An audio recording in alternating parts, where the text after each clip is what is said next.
kita lanjutkan untuk belajar bagaimana menyusun tesis.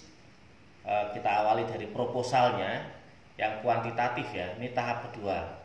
Jadi teman-teman yang baru melihat ini dan belum mengikuti tahap pertama, silakan diulang yang tahap pertama supaya nyambung ya, nyambung. Untuk tahap kedua ini kita membahas di bab 2. Kita kemarin sudah bahas di yang pertama di bab 1 karena untuk proposal tesis kuantitatif itu 3 bab. Jadi bab 1, bab 2, bab 3. Ini kita bahas yang bab 2. Saya ulang, ini contoh, ini melanjutkan yang kemarin. Ini contoh judul ya. Misalnya pengaruh kompetensi pedagogik pendidik dan motivasi belajar terhadap disiplin peserta didik di SMA Negeri Jakarta Timur. Nah ini sengaja warnanya lain. Jadi kalau nulis judul nggak perlu ada warna putih-putih ini. Ini yang variabel bebasnya ada 2, yaitu kompetensi pedagogik pendidik dan motivasi belajar X1 dan X2. Variabel terikatnya yaitu disiplin peserta didik Y. Nah, teman-teman sekalian, kita sudah bahas di bab 2. Untuk bab 2 ini nanti kita lanjutkan judul yang tadi ya. Nah, untuk menulis bab gunakan ini huruf kapital semua ya, huruf kapital. Nanti angkanya dengan angka Romawi. Kemudian untuk judulnya, jadi judul bab itu menggunakan huruf kapital semua. Ya, judul babnya. Nah, di bab 2 ini isinya ada 4 ya. Ada 4, yaitu 1. Landasan teori, penelitian terdahulu yang relevan, asumsi, paradigma dan kerangka penelitian, dan hipotesis. Nah, cara menulisnya ini kan pakai angka Romawi. Setelah angka Romawi ini, bagian dari angka Romawi itu nanti menggunakan huruf kapital. Ini namanya urutan penomoran ya. Nah, huruf kapital ini di sub bab. Nanti kalau ini ada subnya nanti lagi ya, nah, nanti menggunakan angka. Nanti kita lihat. Nah, penulisannya teman-teman sekalian, ini huruf kapital hanya digunakan di awal kata nih, awal kata. Kalau kata sambung enggak. Ya, ini yang begini-begini kelihatan sederhana, tapi perlu ya, perlu lebih teliti. Nah, sengaja yang ini tadi saya ulang, yang tadi sebelumnya. Ini yang lain merah, ini putih karena pembahasan di bab 2 ini pada kesempatan ini saya fokus di landasan teori. Nah, landasan teori itu teman-teman sekalian yang kita bahas nanti, kan kita membedah 3 variabel. Dahulukan untuk membedah variabel Y, baru X1, X2. Ya. Nah, contoh di dalam judul yang tadi kita bahas, berarti Y-nya adalah disiplin peserta didik. X1-nya kompetensi pedagogik pendidik, X2-nya motivasi belajar. Nah, ketika membahas ini, ya memang harus fokus pada pembahasan disiplin peserta didik. Dan teori-teori yang teman-teman gunakan harus teori-teori yang terkait dengan disiplin peserta didik. Karena apa? Saya melihat misalnya seringkali kemudian teori-teori yang diambil itu sangat melebar. Misalnya disiplin secara umum. Padahal kan kita tahu bahwa disiplin peserta didik itu tentu berbeda dengan disiplin tentara misalnya, disiplin karyawan misalnya. Nah, ini kan berbeda. Walaupun ada kesamaan, Tapi ada hal yang membedakan juga, makanya harus fokus dan harus komprehensif, sehingga nanti ada satu mungkin walaupun bukan diistilahkan kesimpulan ya, tapi pengertian yang ditemukan secara garis besar. Oh, ternyata disiplin peserta didik itu seperti ini loh, gitu ya. Nah, untuk membahas itu bisa saja dimulai dari misalnya definisinya seperti apa hal-hal yang mendorong disiplin peserta didik itu menjadi tegak dan lain sebagainya.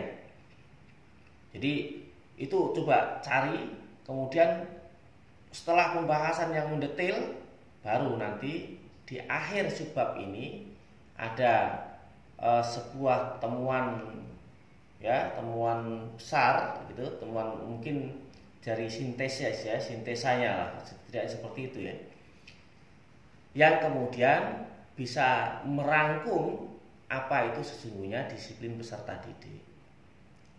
Nah, demikian pula untuk variabel-variabel yang lain. Nah, teman-teman sekalian, untuk membahas itu perlu diperhatikan nih. Jadi penulisan harus disesuaikan dengan PUB. Nah, sekarang kan yang sedang berlaku ya, Pedoman Ejaan Umum Bahasa Indonesia atau dulu EYD ya. Ejaan yang disempurnakan dulu, sekarang menjadi PUB. Atau aturan yang berlaku mungkin ke depan bisa berbeda juga. Istilah asing ditulis italik, cetak miring ya. Istilah asing itu kalau teman-teman tesisnya bahasa Indonesia berarti semua yang bukan bahasa Indonesia itu asing.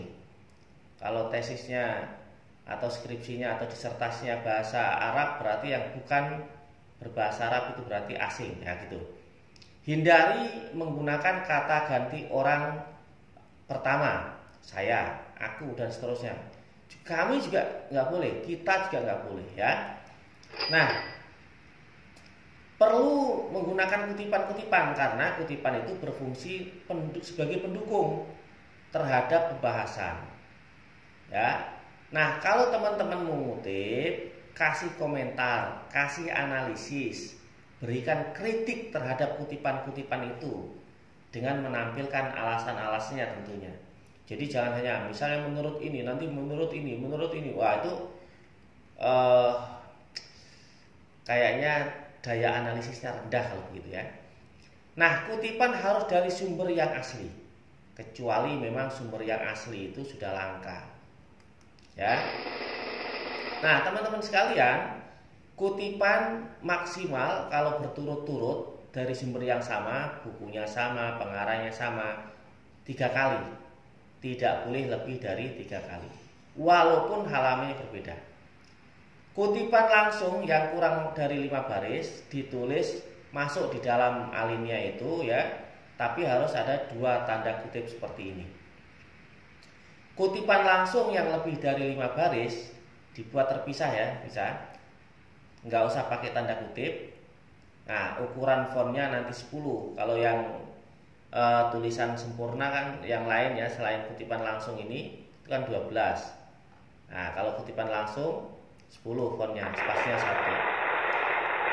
Karena ya, teman-teman misalnya ada di kampus-kampus Islam termasuk PTIQ atau kampus-kampus Islam yang lain, maka mengutip Quran, hadis itu menjadi penting. Jadi kalau mengutip Quran itu, ayat-ayat yang dikutip harus utuh, kecuali memang sangat panjang. Kalau memang sangat panjang dan tidak ada korelasinya sama sekali, ya ambil yang ada korelasinya, kemudian ada 3 titik baik di awal maupun di akhir ayat, gitu ya. Kalau memang ini tengah-tengah, ayatnya yang diambil tengah-tengah. Nah, kutipan ayat ini nggak perlu dikasih catatan kaki, nggak perlu footnote. Nah, ayat berapa nggak perlu. Jadi setiap pengutipan ayat harus menyertakan 4 hal. Ini penting nih.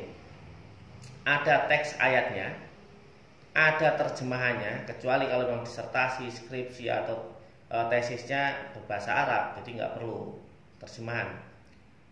Kemudian setelah terjemahan, cari pendapat ahli, mufasir atau siapa ya, baru ungkapan penulis. Jadi analisis penulis penting.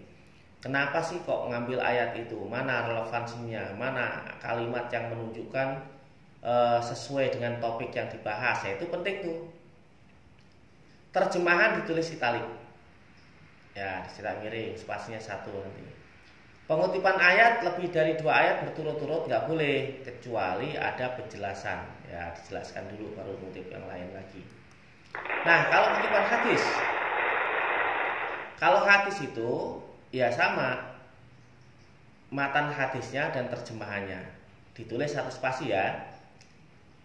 Diambil dari kitab hadis yang asli kitab hadis. Nah, dan pastikan bahwa hadis itu bukan hadis palsu atau hadis mungkar ya. Jangan misalnya buku siapa, bukan buku hadis diambil, nggak boleh. Walaupun kitab hadis itu tipis, misalnya Arba'in Nawawi, itu kan kitab hadis juga. Nah, ketika teman-teman menyantumkan hadis, harus ada perawi awal dan perawi akhir. An siapa? Misalnya an Abi Hurairah, an Ibni Umar atau siapa itu, dan perawi terakhir rawahu siapa? Ya paling tidak itu.